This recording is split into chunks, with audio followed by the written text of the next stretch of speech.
tried to do the hedge fund thing, and I just hated it. And I could not stay motivated about making money for its own sake. But I want everything that I create to be available to anyone in the world for free. I think that that's a huge dilemma that almost all creators face. A frequent question that I ask my guests on the Super Data Science podcast is, are you doing any hiring, and what do you look for in the people that you hire? People are always, like 90% of the time or more, they're looking for some kind of engineer, some kind of software engineer. That supports a lot of the data I've been seeing. And so I had this idea in my head of creating a podcast that was like a newsroom, where it deliberately had like cheesy music, and we deliberately went from like, all right, now over to Andrew with sports, and he would talk about cheating in a Kaggle competition. Would all these people be you with different facial hair? No, these are real people.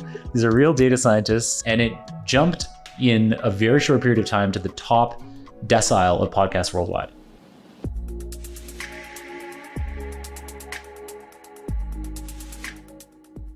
John, welcome to the Ken's Nearest Neighbors podcast. Ken, it's an honor to be here. I've wanted to be on the show for a very long time, and to now finally have the opportunity with you in person is awesome. I imagine, actually, given your YouTube fame, and a lot of your podcast listeners are actually video subscribers as well, as opposed to just audio only. So they really get to take advantage of all these all these cameras and this. It's so much fun being in person, doing a podcast episode, because we can build so much more rapport. Yeah, I love it. I mean, something I'm particularly conscious of is body language and facial expressions, and in real time, that is so different than in computer land where we're lagging and doing all these types of things. So, I happen to be in New York. I'm really happy that you were able to accommodate, and we could get this going. Yeah, likewise. It's perfect. Perfect. So, something I think would be helpful. Usually when I do a virtual podcast, I introduce the guest. But since you're here, I would love for you to maybe tell the audience, like, what would you like them to know about you? You don't necessarily even have to do your whole bio. Just what would you like them to know about who you are?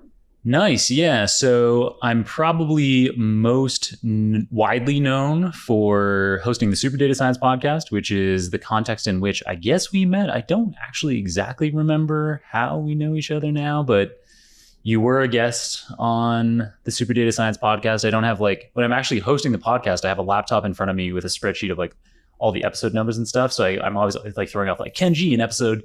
It's probably 400 something or 500 something that you're in. And and that was awesome. You also then introduced tons of amazing guests to me.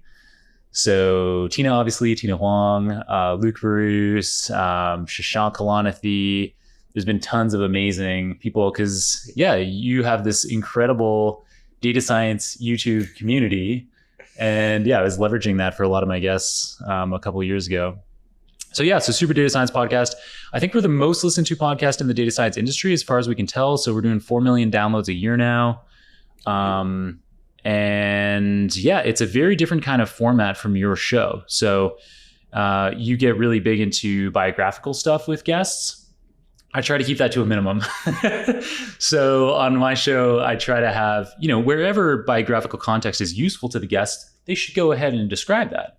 But mostly I'm looking into what technologies are they using today? What are they most excited about? What are the approaches that they've built? A lot of AI researchers on the show. So getting deep in the weeds on technical stuff and the new technical trends that are happening, where things might go, what tools our listeners should be learning next, that kind of stuff.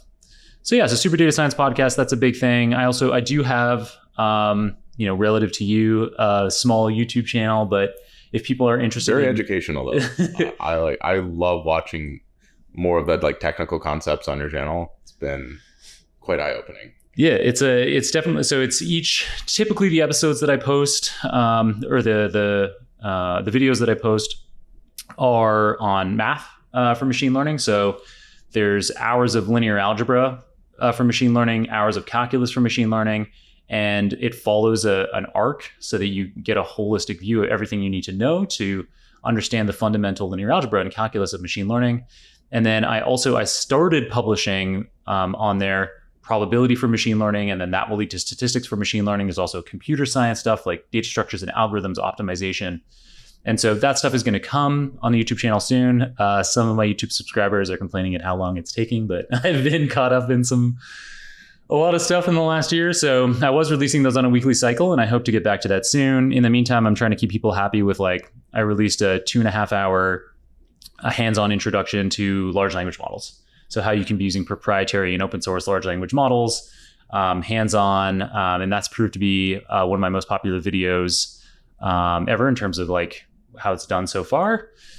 So that kind of stuff, definitely technical stuff on my YouTube channel. I mean, it's the same kind of thing with both the podcast as well as the videos I release. I'm like, what are the things that I really need to know and that data scientists really should know? And I cover that stuff and publish it. So that's kind of my public facing stuff. And then I'm the co-founder of a machine learning company, a generative AI company called Nebula. We're at nebula.io. And we're just launching now. So we just got to a point in the last couple of weeks at the time of recording where you can go there and actually swipe a credit card and get a license to use it. There is also a freemium tier, so you can check it out for free. And so our goal is to automate sourcing talent, sourcing sales leads. So having generative AI and machine learning matching and clever analytics to allow you to, it's not today fully automated, but we have a roadmap to this kind of pretty much full automation of finding the right person, crafting that initial reach out message, depending on how they reply or don't reply, crafting follow-up messages to get people interested in applying to your company or to buying your product. Amazing. Well, I definitely want to dive into one, how you got involved with super data science, two, how you started Nebula AI. Those are two particularly interesting things. But I also want to first get a little bit more familiar with how your mind works, how your incentive structure internally works. And I do that mainly by asking the question, how did you first get involved with data? Was it a pivotal moment where you're like, wow, I want to be involved in this and do this as a career? Or was it more of a slow progression over time? Yeah, I've always been doing this. Since high school, I've been, tinkering with computers and computer programming. And then when I got to my undergrad, I thought at that time that I wanted to do something more medical applied. So I thought I wanted to be a psychiatrist or a neurologist or something like that. I've always been fascinated by how the mind works and how your conscious experiences, all of your decisions arise miraculously in ways that we still don't understand, from physics, from biology, from chemistry, from colliding molecules. The base principles, and how does it build up to what we are? Yeah. How does that, so I was fascinated by that. So I did a neuroscience undergrad and a neuroscience PhD, but throughout that, I was hands-on, doing statistical modeling, doing machine learning modeling to be able to understand the data that I was collecting in my experiments or in other people's experiments. And that was also that's just kind of a nice hack. If you have listeners out there who are getting started in a PhD or thinking about doing a PhD, here's a hack for you. Go into a department that isn't the machine learning department or the statistics department, but go into whatever, biology or geology or whatever, subject you're interested in, but specialize in programming, in machine learning, in statistics, because everyone will start coming to you with their data, with their research ideas. And so I was able to get a dozen papers, many of them in super high impact journals that have thousands of citations during my PhD, where I did very little work, but I was able to, somebody might spend years doing some cell tissue culture and grow some cells. And then after 3 years, their PhD's done, they've got the data, but they're like, oh, I don't know how to do the right statistical model, the right machine learning model to analyze this. And so then they'd come to me, and there's cases where, I'm one of the first authors on a paper where I spent a few hours on it and this person spent several years. So, well, you can do that as a master's student too, right? Is that if you're providing this service, if you're getting a master's in computer science, something along those lines, just going to a different department and helping them with the analysis can go a long way. I I mean, I've thought about for a long time, it's like, would I want to go get my master's in computer science or in, I probably wouldn't do it, but like, it'd be interesting to do a master's in math or physics. Totally. And those to me are unbelievably difficult because you're solving the fundamental problems. You're not necessarily like using tooling or a philosophy to solve problems that exist. If you do one in, I don't know, there are technically PhDs in business or in environmental science or in these other fields. You can just do what you're doing now and you just analyze that data, and then you get long term, you can end up getting a PhD in those domains. And to me, that's way easier because I don't have to know and go so deep in those core skills, which I believe are personally a lot harder. Like for me to make an advancements in computer science is way harder than for me to make an advancements in business leveraging computer science or statistics or whatever that might be. And, you still get a PhD, and the value you create in some ways can be more, in some ways can be, if you make a massive advancement in the field of computer science, might go a little further, but totally. Yeah. And that's exactly what kept me motivated around those applications as well, as it was like, I was able to very clearly understand, okay, I'm, tweaking this machine learning approach, or maybe coming up, gently with some new machine learning approach during my PhD. But mostly it's about, this is going to make a real impact in our understanding of how sleep works or the brain works, or, people's motivations work, or anxiety and depression, or, so you're contributing to these real world applications. And that's something that always, like you're describing them, that kind of like fundamental computer science research or something.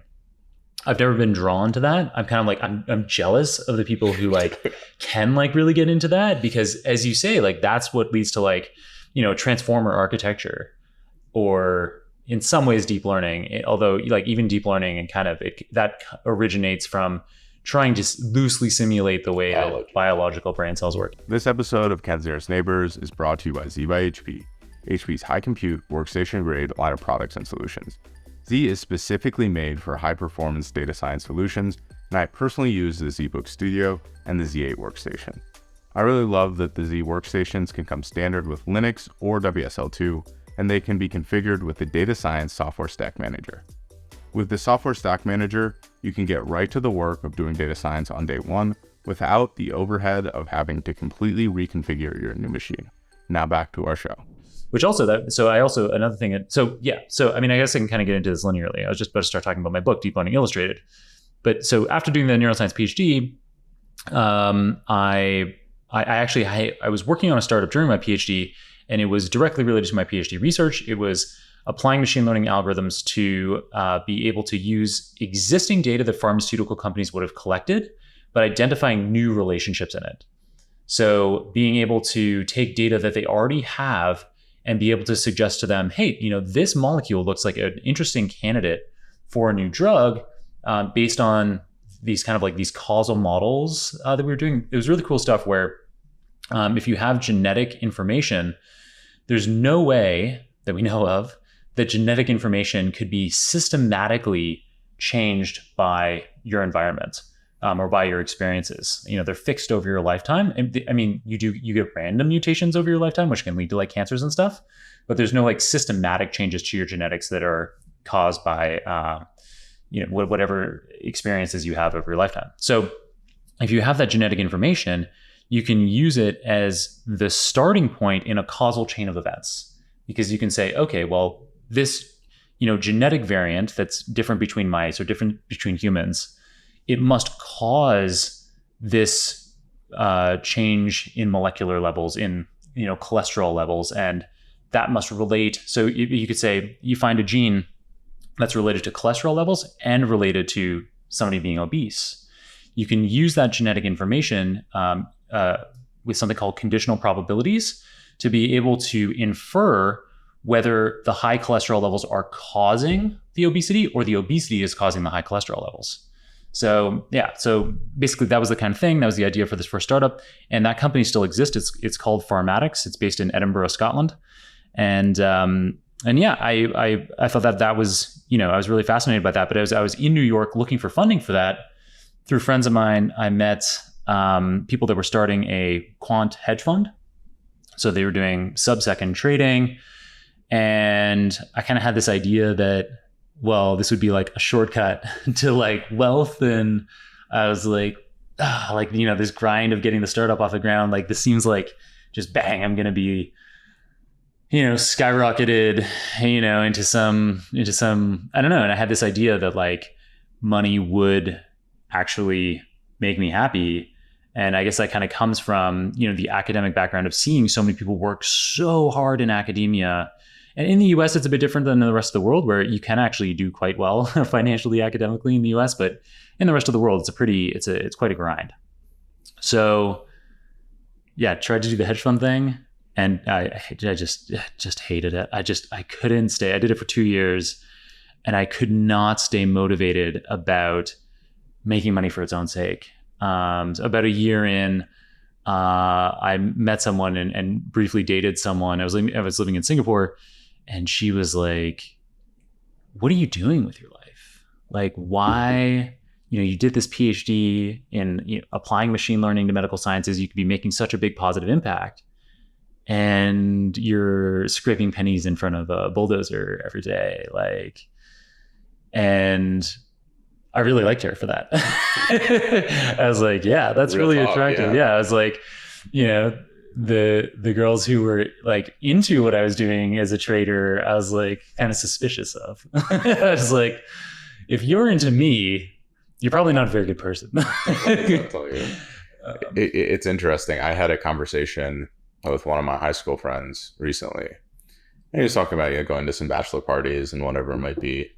And you know, like a lot of people were wealthy, but fairly morally corrupt, right? In some sense. And it got me thinking about what has brought me like joy, entertainment, any of those things in my life. And a lot of it has been that I felt like what I was doing, anything I'm building, is for other people. It's creating value for them.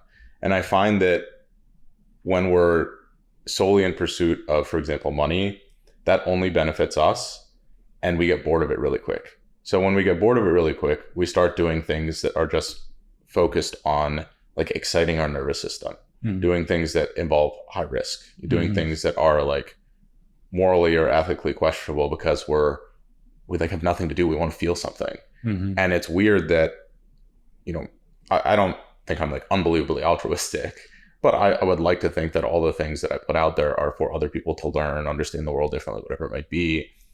And any of the things that I was doing that might be more hedonistic, you don't get the same feeling. You don't get the same benefit.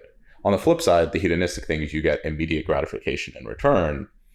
While if you put in the effort, you have some delayed gratification. I feel like the return of building things or putting things into the world that you genuinely believe make it more habitable, more meaningful, more accessible for other people.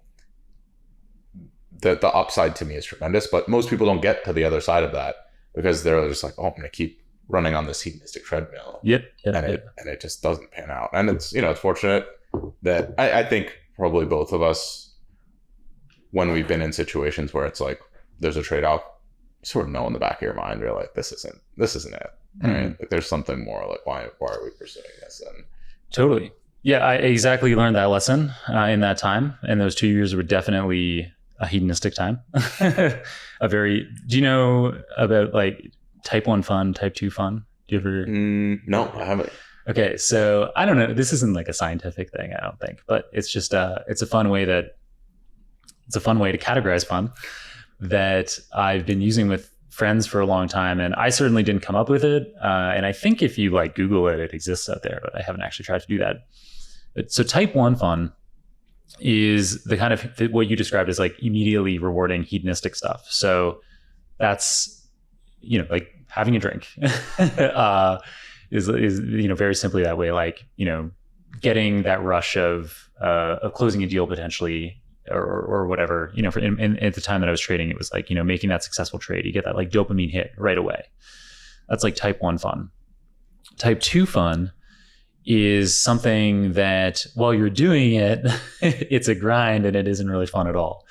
So going for a run is, for the most part, type 2 fun. Like Maybe there are people out there that like the whole time they're on the run, they're like, oh my God, this is the best time ever. At least when you start, I don't think it's fun for anyone. Yeah. But like, when you're training for a race, even if you did find like that, like brisk jog on a Sunday morning or whatever with a friend, like to be just pure fun, to the type 1 fun, it's type 2 fun when like you're training for a race and like you've got like these paces that you want to hit in training and you're doing intervals, and like when you're doing that interval and you're doing that sprint, like it isn't fun. It doesn't feel like it at the time.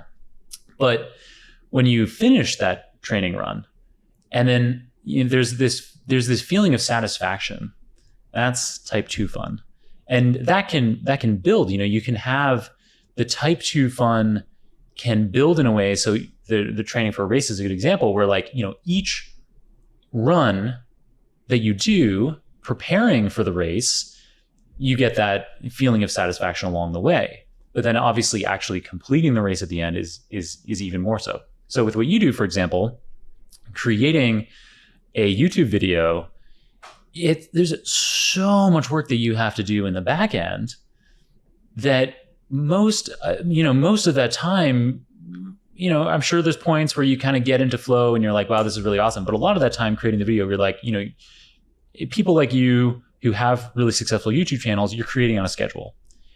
And every week, it doesn't feel like what you want to be doing, but you suck it up, you stick to the process, and you get it done. And then when you get to publish that video onto YouTube, and you see all the people watching it, that's like the type 2 fun. That's a real satisfaction in having done something that was hard work and a bit of a grind along the way.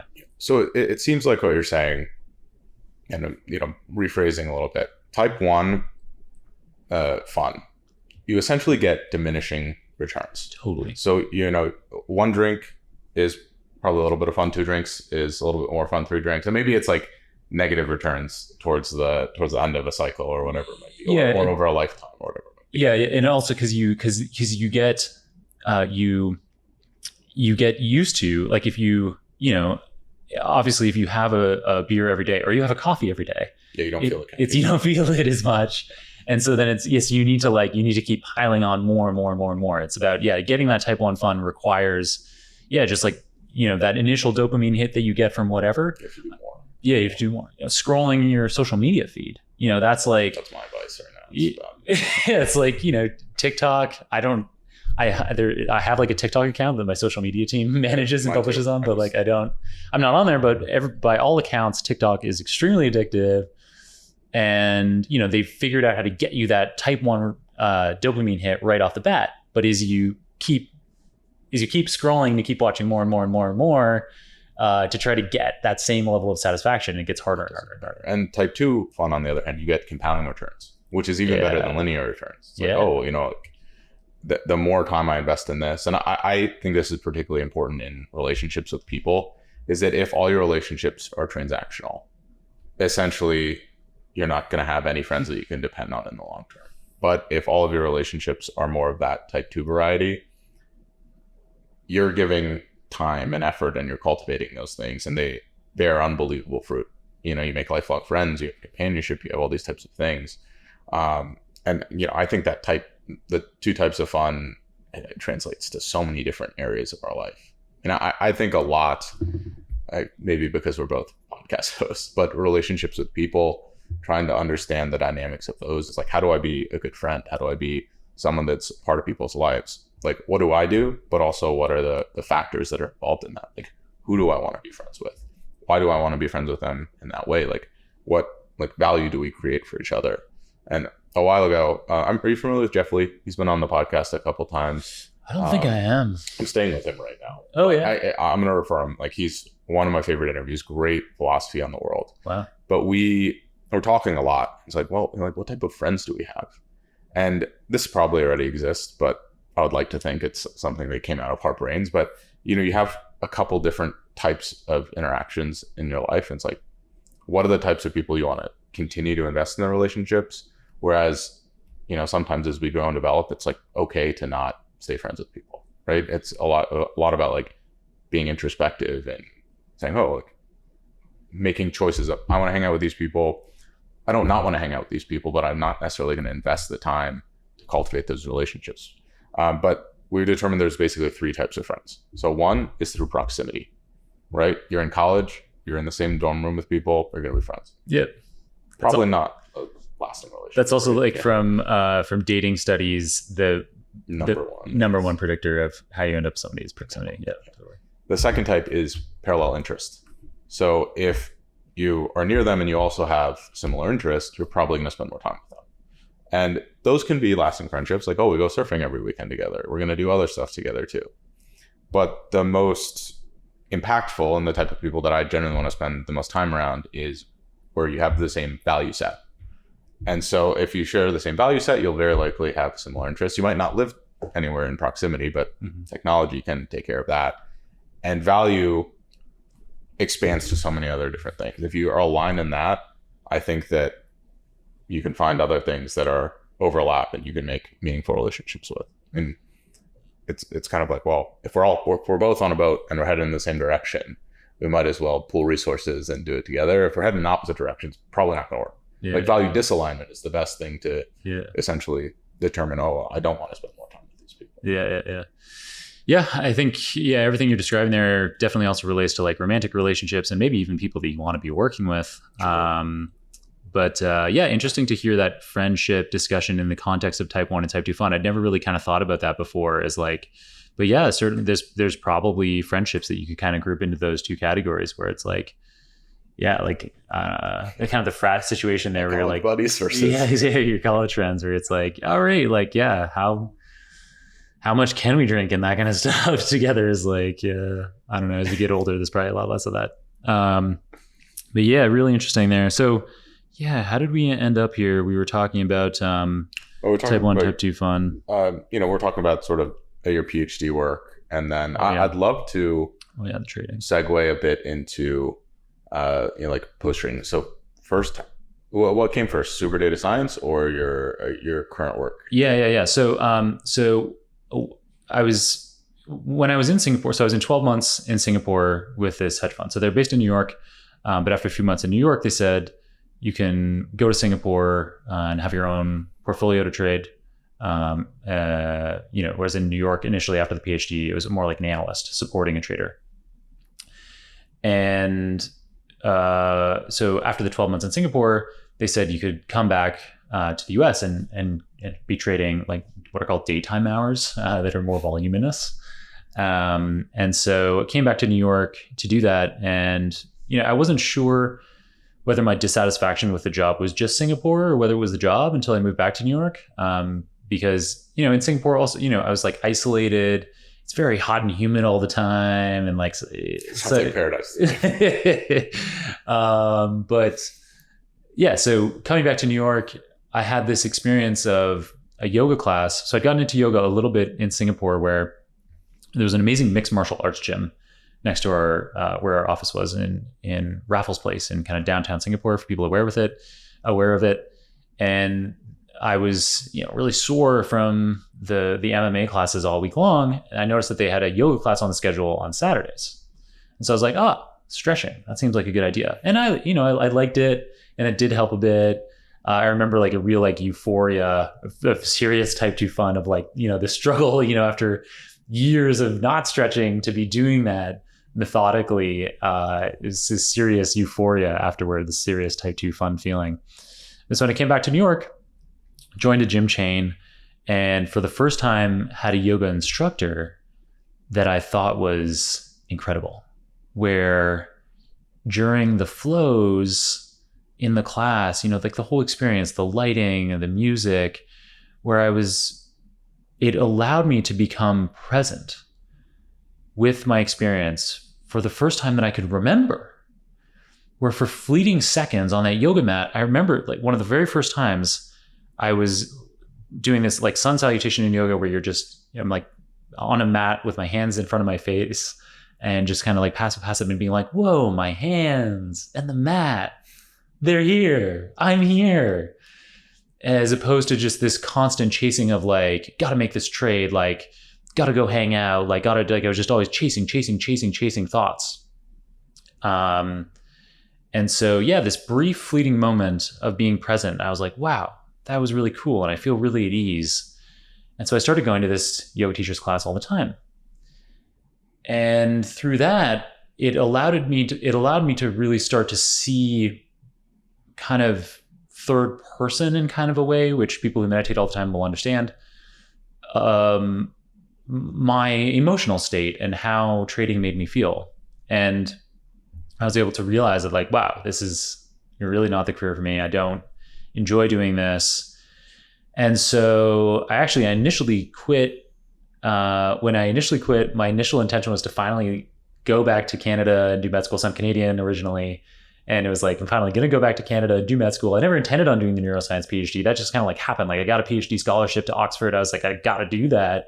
But in the back of my head, through the early years of the PhD, it was still like, okay, I'm going to go back to Canada, study medicine, do an MD, PhD, be doing the kind of things you're describing about having a positive impact. Absolutely is a motivator for me. You know, like the stuff that I do, the work that I do for the podcast, the work that I do for my YouTube channel, you know, it's not a good financial decision time-wise. It's like, you know, and who knows where these things can eventually grow. Like you do have these extreme outliers like Lex Fridman or something where like, I'm sure it is, you know, financially worthwhile for him. But it doesn't matter. Like I know, you know, there's tons of people that we know that are just getting started where, you know, the channel or the podcast doesn't make any money at all. But it's this process of making something for somebody else that is inherently rewarding, and that it makes it so easy to stick to that schedule and get that video done, get that podcast episode done. I'm sure I'm preaching to the choir here. Oh yeah. I've been thinking about this a lot, and the people, I do believe in podcasting and content. There is like a ton of money to be made, but that's only after you get to the end of an enormous trench. And the only way that you get through that trench is you have to really love it, and you have to feel like you're making a meaningful impact. At least for me, you have to feel like you're making a meaningful impact on other people's lives. It's, you know, a lot of content is about two things. It's like, one, your individual willingness to continue to pursue it, and two, understanding of your audience and, you know, meeting what is most interesting to them. And I think you only really need one of those, because if you're willing to do it long enough, then an audience will naturally find you for those stories that you're telling. Or if you're just really good at nailing the audience, you can probably accumulate a following faster, but you might burn out because it's like, oh, I'm constantly trying to meet the needs and interests of these other people. I mean, one of the reasons when you're on 600 episodes, 600, 700? We're over 700 now. Yeah. And yeah, one of the reasons I think this will be 160 something, 170. The reason we've been able to make so many episodes or produce so many things is because, you know, like, yes, I care about the audience. I would like them to listen, but I'm pursuing my own interest of talking to people. Totally. And I would do it if we didn't have sponsors. I would do it if it was just to meet all the unique and interesting people that I've met. Totally. Like, frankly, the return on meeting so many people and learning their stories and just talking to them is far beyond any of the financial benefits that I could get. I've genuinely made like at least 7 or 8 like true lifelong friends from just talking to random strangers on the internet, which is wild, right? Yep. And I can't stress enough how like valuable, like value oriented that can be. Yeah, totally. And something that we should maybe like put a pin in and kind of come back to later once I like, you know, kind of tell this super data science story, which I will try to accelerate getting to. But the exactly what you're saying there about meeting interesting people, there is a flywheel that you and I both enjoy between our day job. So in your case, sports analytics, in my case, this generative AI startup, because the conversations that I have with my guests, and to some extent, like you're saying, like, you know, I am picking guests that like I'm confident the audience will love for the most part. And not every audience member is going to love every guest, but, you know, trying in general to have guests that the audience will love. But also, the vast majority of the time, they're guests that I know I'm going to learn something from and it'll make me better. And, you know, sometimes I have episodes that are more just like how to get into data science and that kind of thing. But that's probably 10% kind of episodes. Probably something like 90% are, new technical capability, new approach. Let's learn about it. Let's meet the researcher who came up with this exciting new thing. And that makes me way better at my day job. Yeah. So there's this, and then having my day job, working with my incredible data science team and the product team and the engineers and the salespeople to be able to bring machine learning to life and make it sticky and make people want to use it.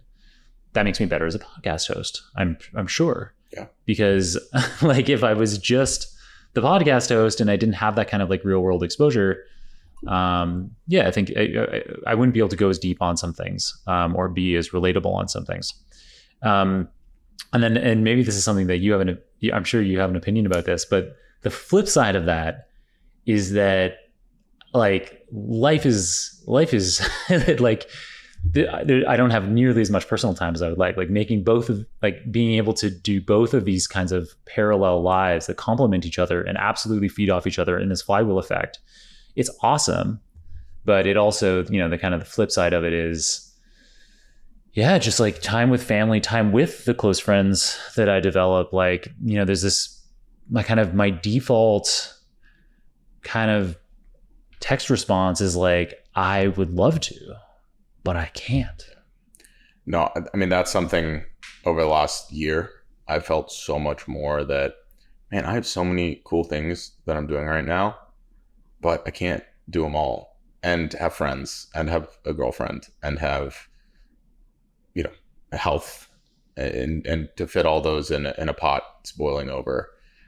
It's interesting. I actually have a little bit of a different, not philosophy, but different construct. I don't have as much of a flywheel because my work in sports, one, I can't talk about it really in podcasting or in my content. Right. I definitely do get some things that I pull in, but it's less of a feedback loop. And I kind of try to keep them differentiated a little bit. But I still face that problem of, when you're creating content, when you're producing stuff like this, so many opportunities come to you. I don't think people realize how that, it's stupid marketing talk, but it's you create a funnel and people come to you and you're like, wow, if you're presented with, if you're a kid and you're presented with 10 different ice cream cones and you like all different types of ice cream, you're like, oh my goodness, I could eat all of them and you indulge and then you get stomachache, right? Exactly. And that's a great analogy. That's exactly what happens with our, and I'm really trying a lot. I've made a concerted effort to try to narrow the focus of only doing a few things, and my mental health has dramatically been improved. But I've also realized the less I spread myself thin, the more I really compound on a singular thing, the better that thing gets. And it'll be, we'll see over the course of the next year if I stick to that or if it's really true. Yeah. And I'm trying as best I can to do that too. The tricky thing is often new opportunities come up where you still have the existing obligations to take care of. So right now, for example, something over the last few months that has been really exciting for me and actually hasn't been that much of a time commitment, but it's certainly something else that I have to tack on and I've had to travel for, is doing stuff for Bloomberg TV.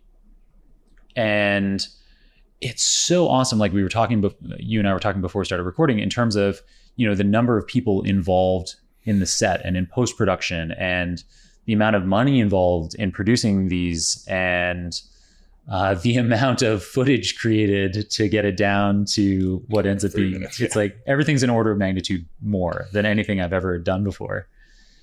And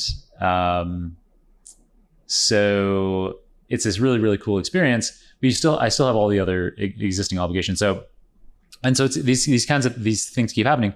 And so as an example, for my mental health, one of the things that I already alluded to earlier in this episode that I haven't published in over a year, a new video in my Machine Learning Foundations series on YouTube, which it's the linear algebra stuff, calculus, probability, statistics, computer science, and I feel really bad because people will like comment like, when is more coming? Like, I've gotten through all of what you published, and you can tell by the way that I arc everything. It's like, this is what's coming next, and it's just stopped. Kind of in spring of 2022. And I can't wait to get back to it. And I feel really guilty. Although also for anybody out there, all of the stuff is actually available in O'Reilly.com.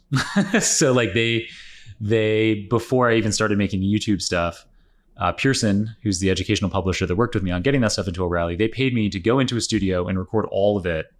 But I had a really amazing carve out in the contract with them where I was like, I'm not willing for this content to live solely behind a paywall. And you can, like with O'Reilly.com, I have a special code, SDS Pod23, SDS POD23, and that gets you a 30-day free trial of the platform, which could get you through all of my Machine Learning Foundation content if you're judicious about it. But I want everything that I create, and it ties in similar to like the, making an impact and feeling good about what you're doing, I guess. But I want everything that I create to be available to anyone in the world for free. And that means, because there's also this things like, I've also created like a Udemy course, which parallels the YouTube stuff, but it has solution walkthroughs that are detailed that I don't provide on YouTube. And so it's like this very small thing. And then the price for the Udemy course is small. It's like, typically it'd be something like $12 and you're getting like a dozen or eventually 24 hours of content. So that, that's a good ratio. But even that for me, that isn't cheap enough. That isn't free enough, because I want somebody who's in Iran or in China who may not have access to a Western credit card payment system to still be able to, even if they have to use a firewall, a VPN, be able to access this content on YouTube and get it for free. And actually part of that is influenced directly by very early on in my content creation when I was just blogging, and we can kind of get back into the chronology of this when that started. But there was a young woman in Iran who reached out to me, who found my email address and was like, I find your blog posts so inspiring. Like, they give me hope. Specifically, it was a blog post about how, quantitatively speaking, and it's interesting how actually in the last 10 years, some of these quantitative things don't look as rosy as they did 10 years ago when I published the blog post. But at the time that I published the blog post, in terms of international conflict, in terms of people's likelihood of encountering violent crime all across the world, we were at the best point in history. And that was, and so for her, living in an oppressive regime in Iran, to be able to read that, she was a scientist, she still is a scientist. And yeah, so she partly influenced me on this feeling, because there was content for a while, like my book, Deep Learning Illustrated, which again, I'll get to, and there's a couple dozen hours of instructional content related to my book. And it did very well. That, the content grossed over $1.5 million, but it's behind a paywall. And I'm like, damn, like that's some of my, like I worked so hard at that stuff and it's so good. And there's so many people out there that could benefit so much from this, but they can't see it. Yeah. I think that that's a huge dilemma that almost all creators face, is that there's an opportunity cost of time. And so if I make a ton of free content, that means in some sense, I'm giving up some financial upside potentially, right? And there's, at least for me, there's some trade-off. Well, it's like, man, if I really want to do the best possible thing that I can in terms of creating the most valuable content possible, it really helps to have some financial backing, because then I can essentially produce things of higher quality. I can spend more time doing this because frankly, I need to eat. I have expensive food tastes, no other expensive tastes, but,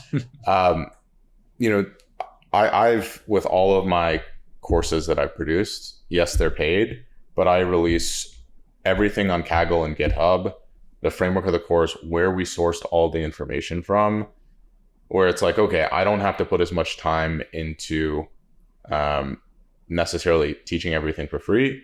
Everyone else can learn from exactly the resources we had to be able to produce those things. And I think longer term, it's like, oh, like there's free stuff and then there's bonus content. The free stuff is the core of everything. You can learn everything there. It might take slightly more time. But like morally, I feel, at least for me, it's like, okay, that is the trade-off I'm comfortable making, is that for me to make really high quality content and invest this time in like putting this stuff together, I have to be able to at least share some of it, arguably the majority of it, for free. But I also like love the idea of being able to produce everything for free in the long term. I think you're a fan of that. I think Alex the analyst does quite a lot of that as well. Maybe it's like a shaved head type of thing that you guys but yeah, I mean that's something that especially with the podcast, with YouTube content, with everything we do, the majority, like if you really look at it, 99% of the things that we produced are for free. And the insights, I mean, there's a lot of content, so being able to parse through all of it is something, but you know, that is a major like shared mission / value alignment that we have, which I like. Yeah. So tell me about, let's dive into the super data science stuff. So how did that even? Yeah. So let's quickly let's accelerate over some stuff. Basically, you know, I was describing like the yoga mat situation and like feeling, you know, present for the first time and how like peaceful that was for me, even for those fleeting seconds. So when I left the hedge fund, in my resignation letter, it said that I was going to go back to Canada and finally study med school. But I had still a month left on my rent in New York. And so I was like, okay, cool. Like I can finally do touristy things. I'll have some time. I can see the city. Of course, that didn't happen. I never get to like just like sit back and enjoy life. But I, through a friend of mine who was working at the time, a startup in New York that was that had a lot of funding and was growing really quickly, called ZocDoc. Familiar. I've used it. Yeah. So you can use it in the US to find doctors and dentists and other kinds of healthcare professionals. It's a cool platform. And a friend of mine worked at ZocDoc, and they had a really cool culture, you know, lots of young people, smart people, ambitious people, you know, but they also met for social drinks. And so I was out with her and her ZocDoc friends, and there was a woman there who had a very similar background to me. She had a PhD, I think it was actually in neuroscience as well, by coincidence. And she had been working previously at a financial exchange, so ICE. So it's one of the big financial exchanges. And so, you know, there was a lot of parallels to what I was doing. And she was a data scientist at ZocDoc. And I'd never heard of that job before. It was a new thing 10 years ago. Yeah. And so I was like, oh, I am already qualified for this like high paying, in demand job that like sounds like a lot of fun to me. I guess maybe I should try that instead of going into medicine and like having like 8 years before like I'm making a positive return on my finances again. So both my parents are doctors. Looking at their lifestyle, I don't think I would ever want to pursue that. You know, it's great to help people, right? I think that there's tremendous value in that. But medicine is interesting. Like you can design a piece of software that helps infinitely more people than one of my parents does over their entire career. Yeah, it's really interesting. So there's an organization called 80,000 Hours that tries to kind of quantify the impact that you can make in a career. And their assessment is that going into medicine, on average, you make net zero positive impact in the world. Wow. Because if you hadn't gone to med school and done that job, somebody probably roughly of the same capability would have done it and would be making the same impact. And there's kind of like the way that, and it's a weird thing. So like medical professionals in most countries like constrain the pool. And so if it was possible for like, you know, you going into medicine to mean that there was one more doctor, then that would make a net positive impact. But you going to medicine takes away someone else's seat. So you make net no impact. That is such an interesting analogy, because that's how sports analytics work. You're always looking at performance above replacement. So, right. You know, if you're looking at a running back and the next best running back is just as good as they are, they have essentially like the replacement value is the same. Mm-hmm. And I've never thought of the world like that, but it's pretty interesting. It's like, wow. Yeah. And so there's obviously lots of exceptions. Like you could become, you could end up leading like the Medical Professionals Association in your country and be like, you know what we really need is twice as many doctors. We could help twice as many people. And yes, our wages will go down, but we will make a much bigger positive impact in the world. And so obviously there's like exceptions like that.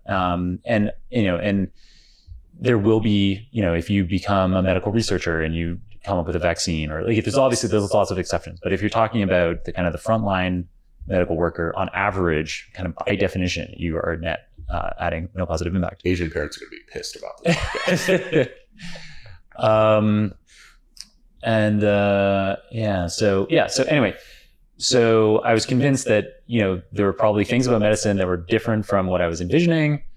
Whereas this data science path seemed like, I could jump right into it right away, try it out. So I was like, okay, cool. Like I'll try out this data science thing.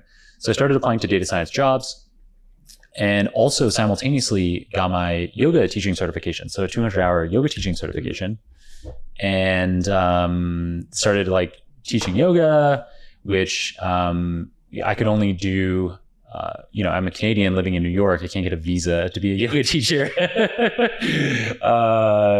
So, I was just doing it for fun basically, but I don't do that really anymore because it sucked. What yoga had been this release, had been this escape. And then all of a sudden, once you're teaching it and you're in a class, you're thinking about what they're doing and, how can I incorporate this into my practice? And like, so it kind of ruined yoga to become that. So anyway, but data science stuck.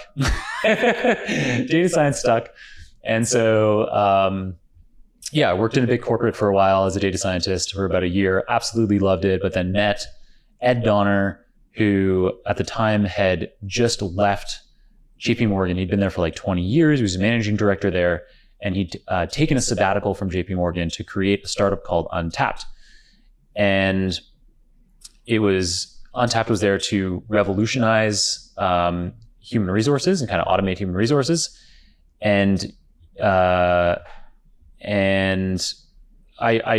never worked in that space, but I absolutely loved Ed Donner. And kind of is like a general point, I guess, that I've made on air before, and I'd love to make to your listeners as well, is that for me, a big thing in my career, and at each step of the way, in terms of like what PhD research I was doing, in terms of what jobs I've taken, it's been about working with somebody that I find extremely exciting and interesting and intelligent and honest and hardworking.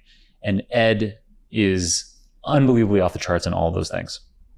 So that was 2013 or 14 that I met him. And sometime later, he got funding for his startup, Untapped, and I joined it as his chief data scientist.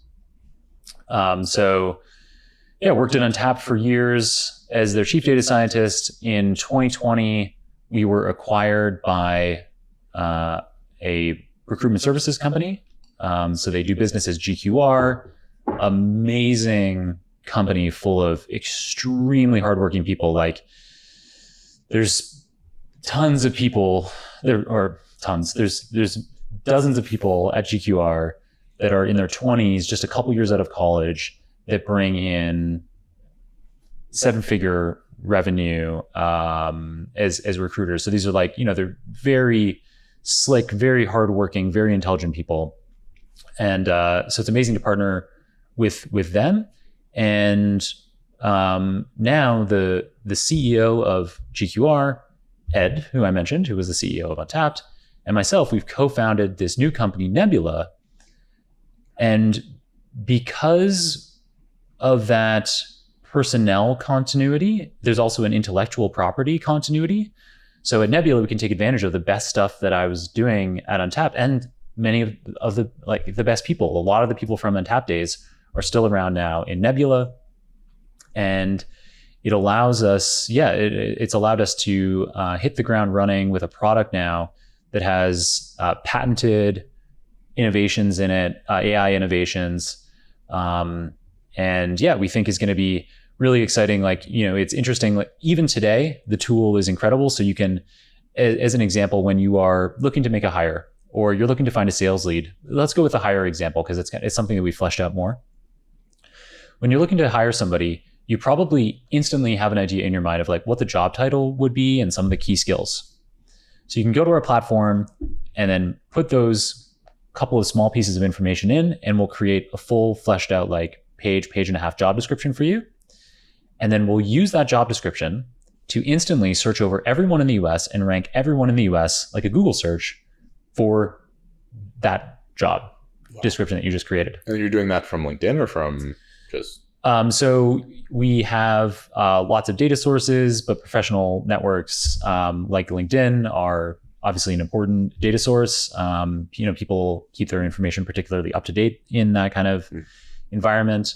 And there's specific, like the Supreme Court recently ruled on basically publicly information that's on a social media network like LinkedIn that is publicly available that you can access without being logged in. That's fair game for scraping. So, so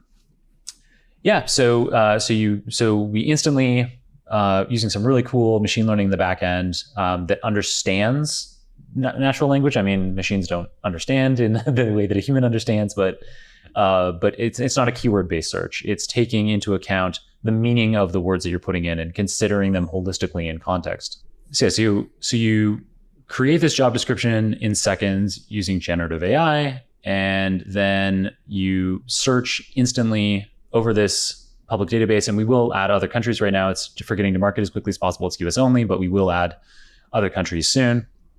Everyone in the US gets ranked for your role based on a quote unquote understanding of the language. So similar to the kind of like Google search works, right? Where it's not, if you don't need to put in an exact keyword in Google to get the same kind of result. Same kind of thing with our natural language processing algorithms. And then once you find somebody that's interesting, we have tons of cool analytics, like we predict their compensation based on their job title, their location, their skills, their years of experience. And we put that in a distribution, a probability distribution, where you're like, this is the kind of median for somebody with that kind of background. This is the 90th percentile. And you can see the whole distribution.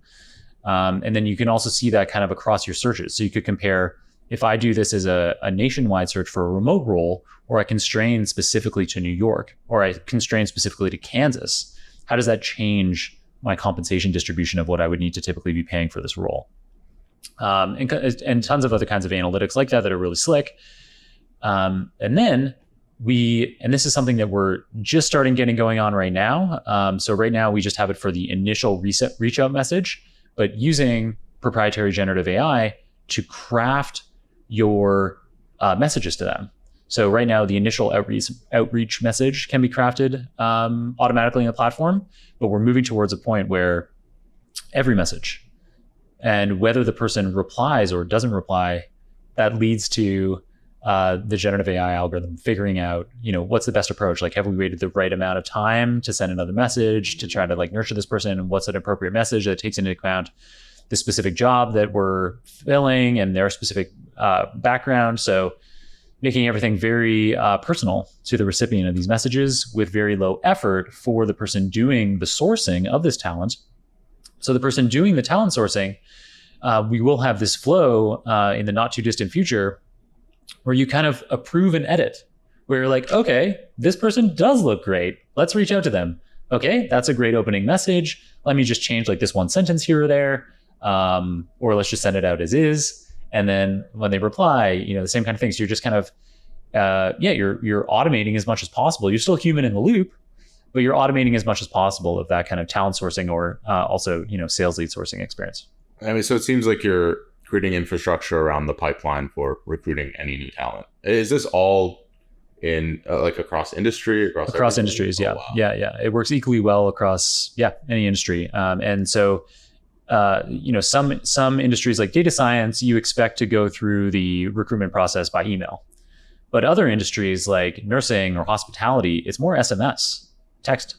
So our platform supports that as well. Interesting. So what industries are, if you have this information off the top of your head, are most in demand right now, just overarchingly? Is there some trends you're seeing in that front? So that isn't, I don't do that kind of like analysis, I guess, of like, of the platform right now. But I can tell you, at least for our listeners and the kind of people that would be listening to this show, the more engineering skills you have, the more valuable you're going to be in the market. So Refreshing. yeah, yeah, like, data science, yes, is very cool, but actually like the number of unfilled openings in data science is a fraction of what it is for engineering roles. So like machine learning engineers, data engineers, these are related to data science, and you can still be doing data science kinds of things in those roles. And data science skills absolutely help and make you a better value add. But a frequent question that I ask my guests on the Super Data Science podcast is, are you doing any hiring, and what do you look for in the people that you hire? People are always, like 90% of the time or more, they're looking for some kind of engineer, some kind of software engineer. That supports a lot of the data I've been seeing. I mean, the number of data engineering roles that are open right now compared to data science roles is, I think, right around 2 to 1. From Luke collected a bunch of data on this, and I some light analysis to look at the market, and it's pretty overwhelming. All right, so how do we go from this awesome like employment opportunity, infrastructure creating to like the content side? Yeah, so one of the things that I'm really grateful to Ed about, so same person that I'd met that led me to being the chief data scientist at Untapped years ago.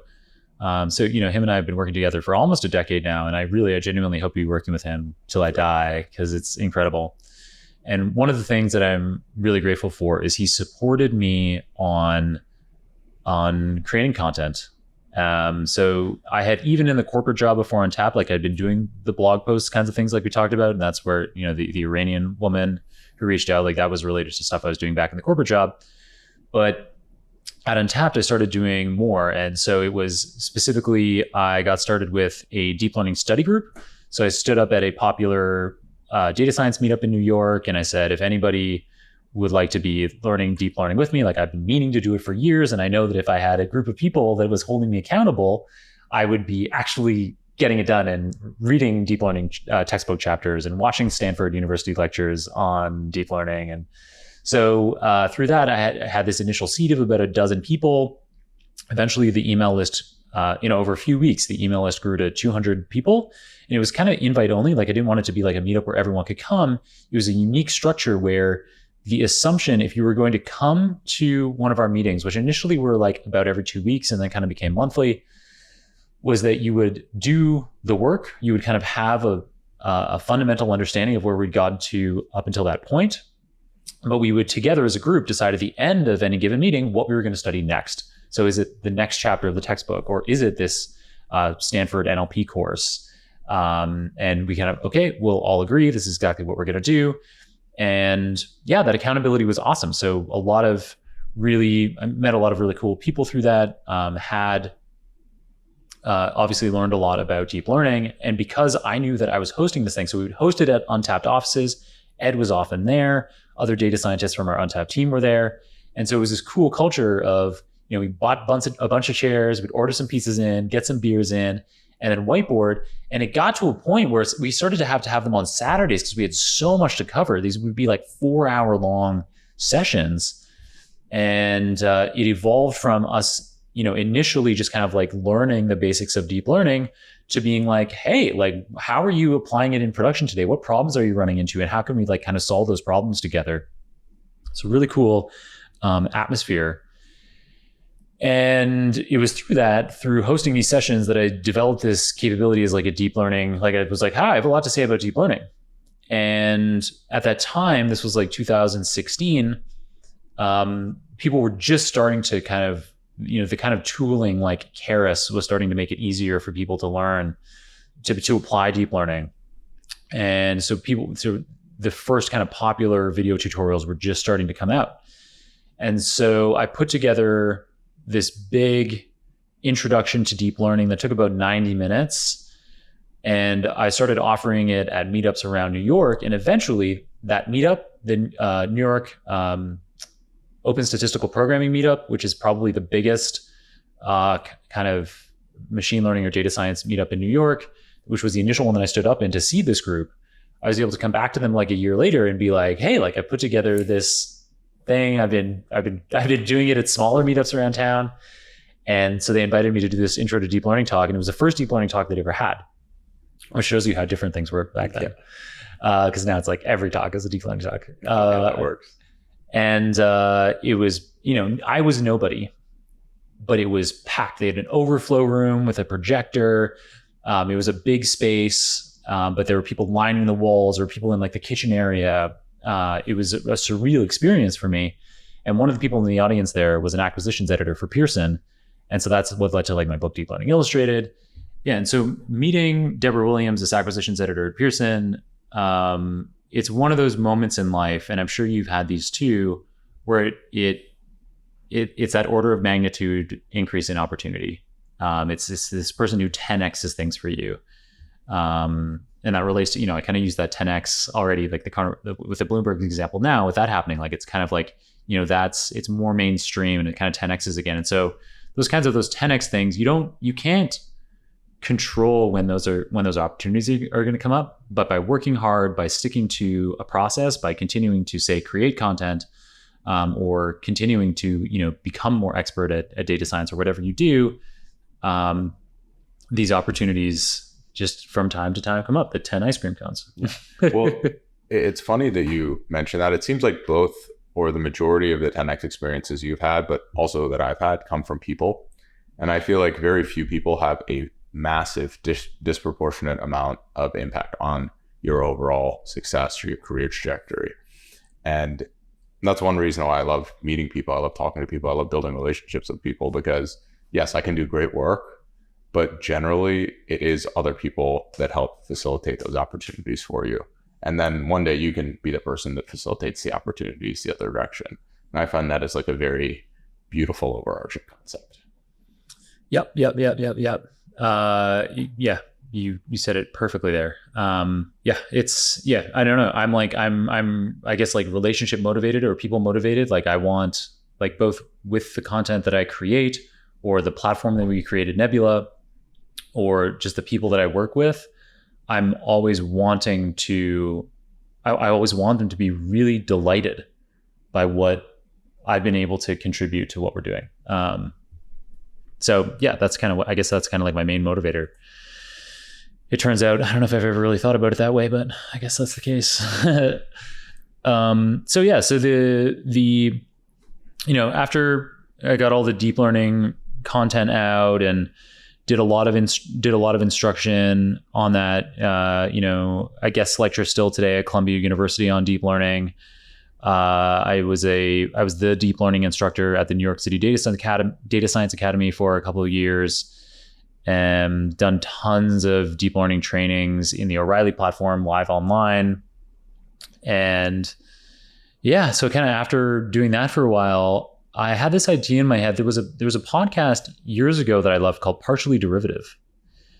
And I used to listen to that, and I loved it because it allowed me to kind of stay up to date on the biggest news in data science. And so I had this idea in my head of creating a podcast that was like a newsroom.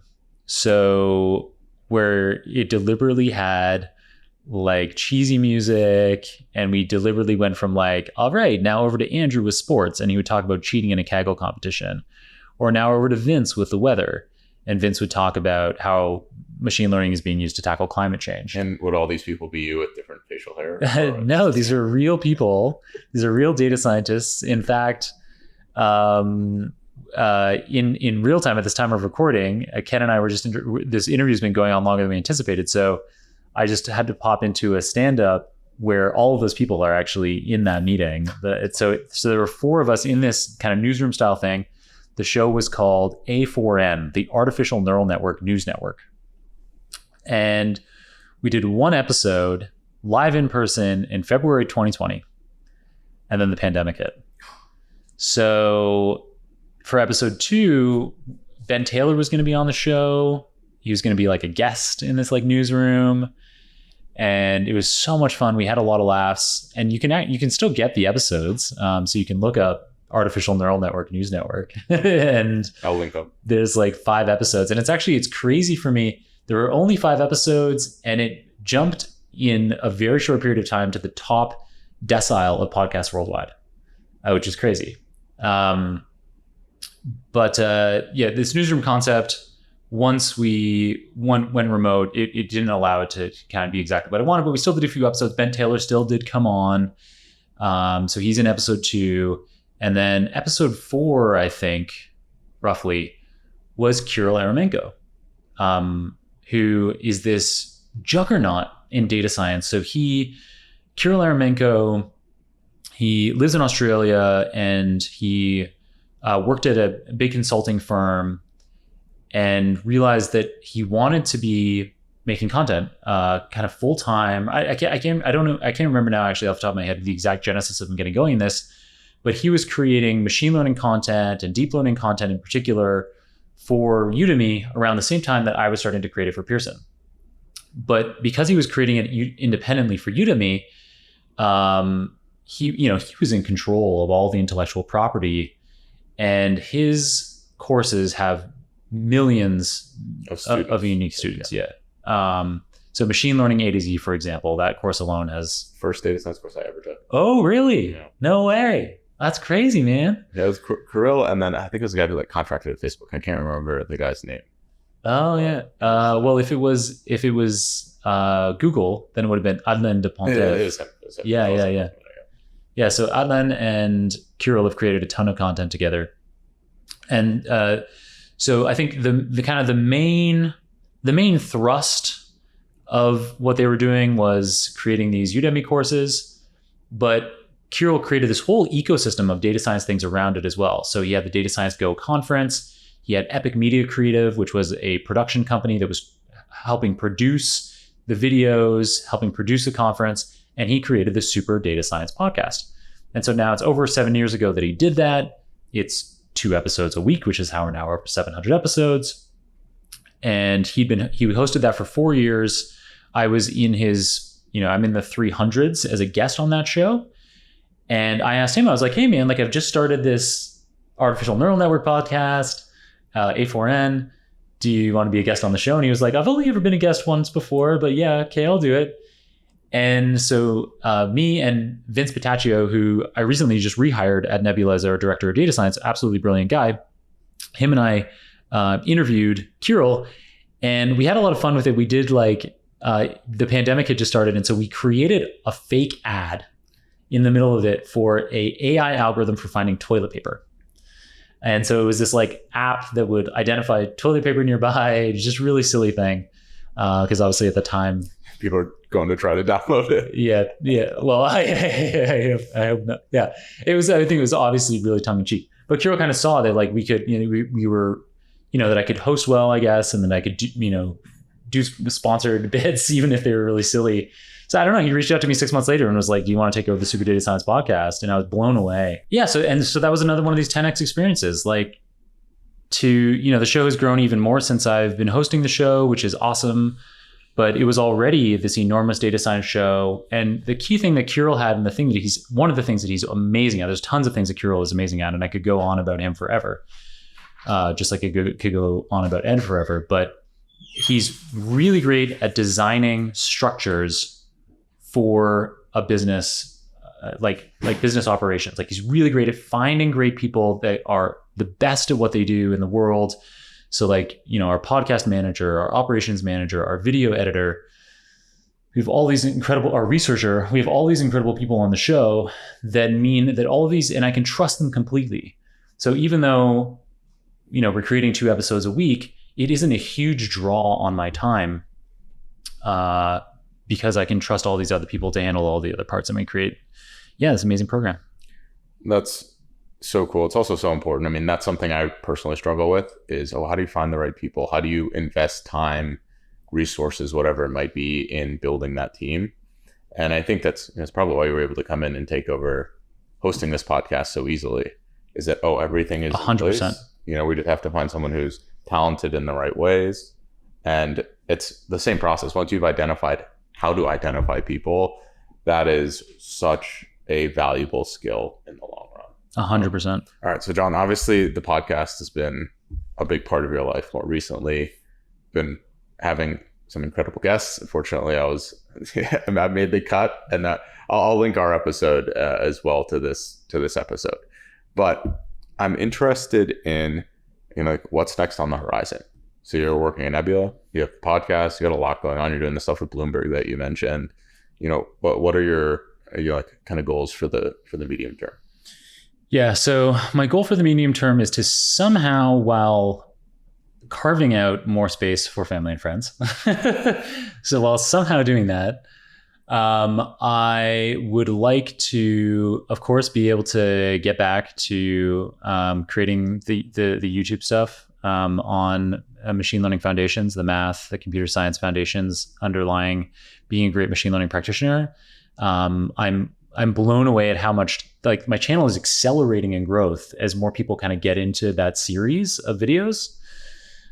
So even though I haven't released a new video there, except for my one big open source LLM video, that kind of 2.5 hour training that I released. Other than that, it's, I haven't been publishing anything on my personal YouTube channel, but it's still like I have accelerating growth, which is cool. And so I'm like, wow, I've got to like get back to this. And so I'm really excited to get back to that and have that growing again. Then the other really big thing, and the Bloomberg thing is the thin end of the wedge on this, is I would like to start impacting more people beyond the data science community.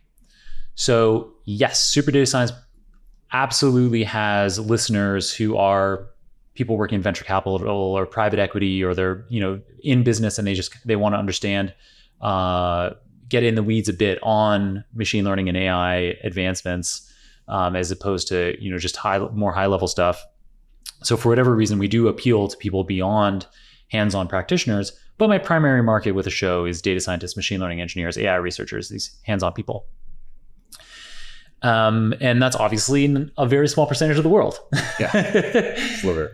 So these Bloomberg things, they're the first kind of content that I'm creating that is deliberately intended for anyone. And I would, and I'm looking forward to creating more stuff like that. I have voluminous, a lot of volume of ideas on things that I'd like to be doing there. But I think that's kind of what to watch out for next. And also, while I was kind of getting into podcast hosting, while also getting to, this initial product market fit with Nebula, that was so overwhelming that I wasn't able to enjoy being on other people's podcasts, like being on Ken's Nearest Neighbors today. And so that's also something that I hope to be doing a lot more of over the coming year. It's so much fun. It's been great having this conversation with you. And I look forward to, being in a lot more of these kinds of conversations on other people's shows. Well, I'm super glad we could do this. Super grateful that we were able to set it up in person, which is so much better. To everyone listening, I will have all Jon's links in the description. So that's the Super Data Science podcast, his YouTube channel, some information about Nebula AI, and anything else that he tells me after the show to put in there. So again, Jon, this was such a pleasure. Yeah. And I can't wait to catch up again. We have left a lot on the table. Your interest in CrossFit, a lot of your intersection between neuroscience and data science and these things. So would love to do another episode in the future. Oh, for sure. Yeah, definitely. Maybe we can, next time you're in New York, let's set that up. We can do a part 2 for sure. And so for people, if people kind of want a one-stop shop for all the stuff that I'm doing, and 99% of the content that I create is fully available for free. And so you can go to jonkrohn.com to see, all of it there. And there's a newsletter that you can sign up to on that homepage that is free, and I publish it, I send it out about every month or two. I don't have that on a very strict cadence, but it allows you to make sure that you don't miss any of the free content that I've created wherever it ends up. Amazing. Well, I'll put a link to that as well. And until next time, thank you so much.